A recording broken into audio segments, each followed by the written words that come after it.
I want to just turn our attention, if I may, to a community centre that's been offering support to people affected by the Grenfell Tower fire. It's set to stop its services today.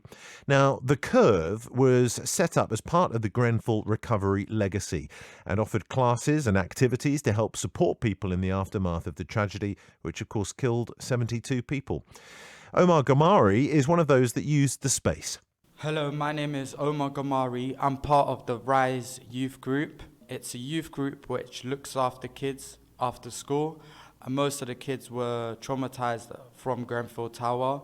And the first time we opened, we were underneath Grenfell Tower, and the place was right next to the Arabic school.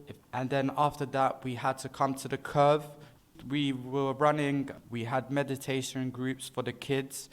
We do their homework club. We had a homework club. We used to give them food as well and activities, so like sport activities, which they could play basketball, football, and we were doing artwork as well, because artwork is a kind of meditation which they can use for their trauma. So how will it affect you now that the Curve is actually going to shut at the end of March 2022? So it would affect us a lot because right now we don't have another place to go to, and these kids really need that space. We won't have no place to let these kids have a place where they can feel safe, they can feel free, and they can get the help that they really need. Well, the outcome of a public consultation showed that people were, in fact, narrowly in favour of the closure. And its Board of Governors hope that the remaining Curve budget, which totals around £1.3 million, is now used to support those that are most affected by the Grenfell tragedy, with a much stronger connection to a new and innovative initiatives to help those in the community to thrive. We can talk now then to Jacqui Haynes, who's the chair of the Board of Governors at the Curve and former chair of the Lancaster West Estate at the time of the fire. Jacqui, good morning to you. Good morning. Thank you for joining us this morning. This must have been a very challenging decision. Talk me through the thinking behind closing the Curve when it's clearly, according to Omar, still very, very popular and needed. The Curve was due to close at the end of June anyway, because we were only given 5 years for service from there. And so for us, we had sat back and watched all of those funds be part of a tick box industry, and we weren't prepared to let them waste what we had left without building some sort of legacy from that. So what do you mean by that, the tick box industry? Well, because there was £50 million for the recovery, but for us that just manifested into a massive lease that was unsustainable at the Curve, and high wages that we were paying staff. And so at least a quarter of that recovery money that went to the Curve has gone on staff wages and the lease of the building itself. We lost 2 years over COVID, and so we had no service from that building for those 2 years. And so we were just basically sitting back watching our money be frittered away whilst they were ticking their boxes and we were getting no outcomes from it.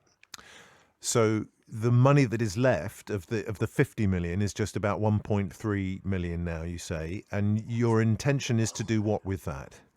Okay, the 1.3 million is the money left that was allocated to the Curve services, not the whole recovery. Okay. And so what we have asked to do is for the community to be able to build a trust whereby we control those funds and we channel it into projects and services that we know will benefit our community and that people might be able to recover and heal through.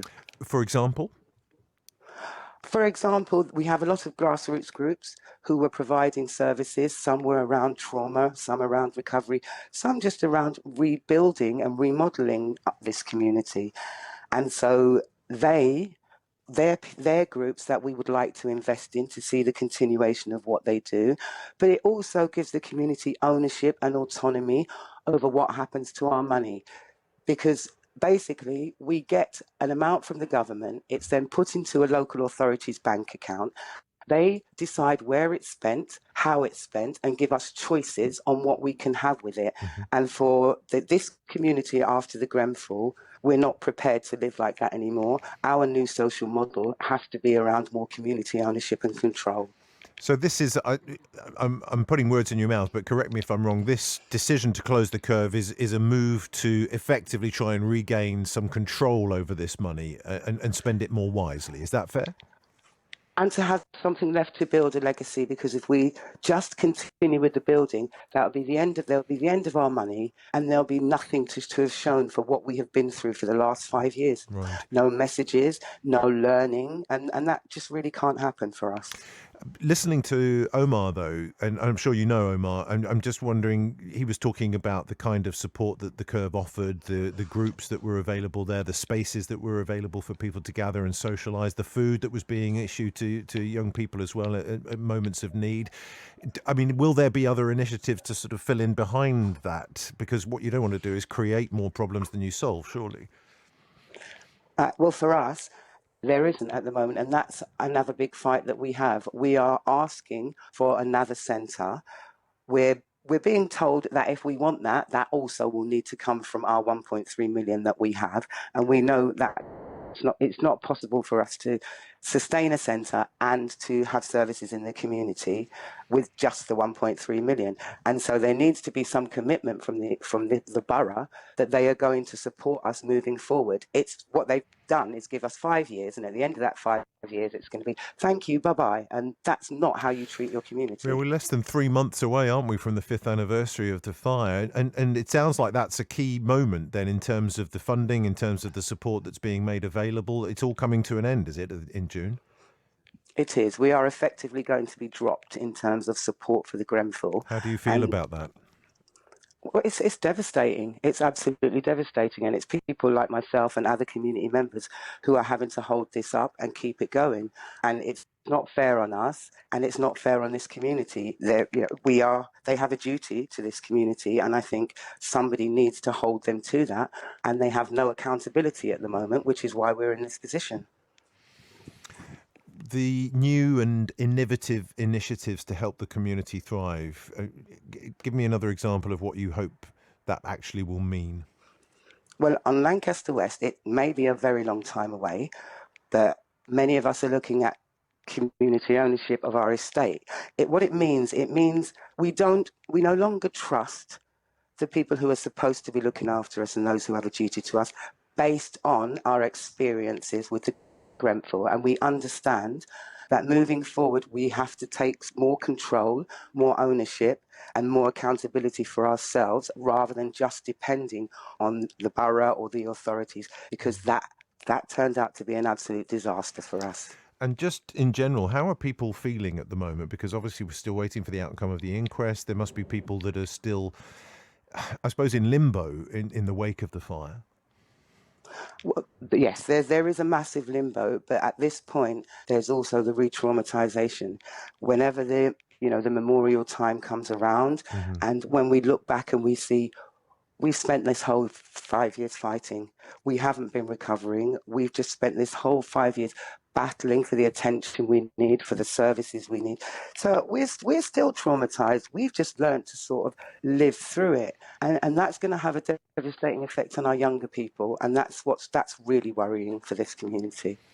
The council gave us a statement saying we launched a 6-week community conversation in August 2021 to give as many residents as possible the opportunity to have their say on the future of the Curve services and the remaining £1.3 million Curve budget. The consultation was extended by a week to allow more time for the community to comment. I mean, do you feel, Jacqui, that everybody's had a chance to have their say on this? Definitely not. I helped to shape the consultation, and it was over a month of having to keep correcting things and to have things much more transparent because of the way that they do their consultations. And so they employ their own independent consultants. How they can be independent when they have chosen them, we don't know. And they go about with their focus groups.